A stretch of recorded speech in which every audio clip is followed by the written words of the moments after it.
Thaksin Shinawatra Divisive ex-PM returns to Thailand after 15 years. Former Prime Minister Thaksin Shinawatra has returned to Thailand after 15 years in exile, hours ahead of a vote that determines who will be the country's next leader. Thailand's most successful elected leader has long been feared by conservative royalists, who have backed military coups and contentious court cases to weaken him. But now the brash, politically ambitious telecoms tycoon is back, presumably after striking a quiet deal with the same men who unseated his party in a 2014 coup to keep him out of prison. He has sentences of up to 10 years outstanding from criminal cases he says were politically motivated. He landed in the capital Bangkok at 9 o'clock local time, 1 o'clock Greenwich Mean Time, on a private jet from Dubai via Singapore.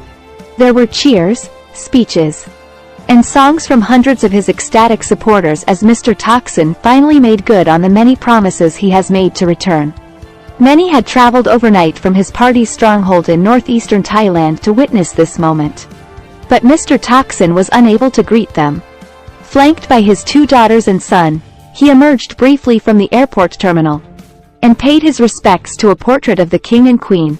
He was taken to the Supreme Court where he was handed the 10-year prison sentence, and then to Bangkok remand prison.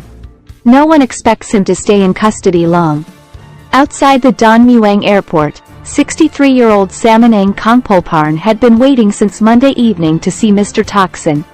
She, like many of the other supporters who had gathered there, had traveled from Surin province in the northeast, the stronghold of Mr. Thaksin's party in past decades. He's the best prime minister we've ever had. Even though I won't get to see him today, I still wanted to come to show him support, she said. I'm okay with them reconciling with the pro-military government, or else we're stuck with the senators. We don't want that. Mr. Thaksin's Pheu Thai party is expected later today to join a coalition government, a Byzantine process which in 3 months has taken Thailand full circle. It began with the heady hopes of a new dawn led by the radical young Move Forward party, which won the most seats in the May election. Move Forward initially formed a partnership with Pheu Thai, but it's now certain that the coalition will include almost everyone but the reformers, including 2 parties led by former coup makers, a deal with its sworn enemies that Pheu Thai vowed it would not do. Pheu Thai insists the 2 developments are unconnected. Few people believe that.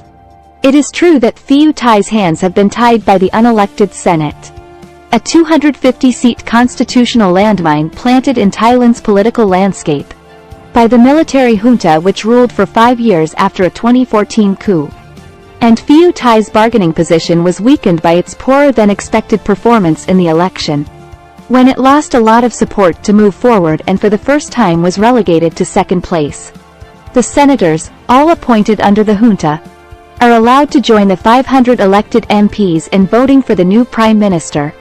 Their thinly disguised remit is to block any party which might threaten the status quo, the nexus of monarchy, military, and big business which has dominated decision-making in Thailand for decades. Unsurprisingly, they refused to back the Move Forward-led coalition with Pheu Thai, despite its commanding majority in the lower house.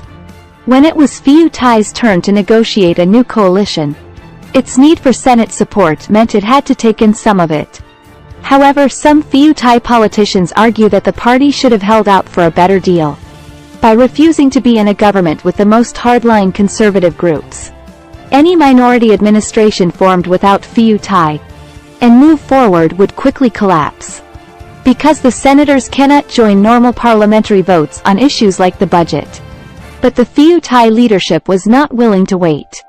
It even invited the ultra-royalist party United Thai Nation to join the coalition, whose leaders have in the past been virulently critical of the Shinawatra family and their supporters, and were instrumental in ousting the last Pheu Thai government led by Thaksin's sister Yingluck.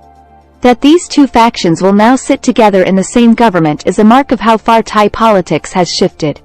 In the end, for the ultra-royalists, the perceived threat posed by Move Forward, and by a younger generation of Thais demanding a conversation about the power and wealth of the monarchy, eclipsed their long feud with the Shinawatra family.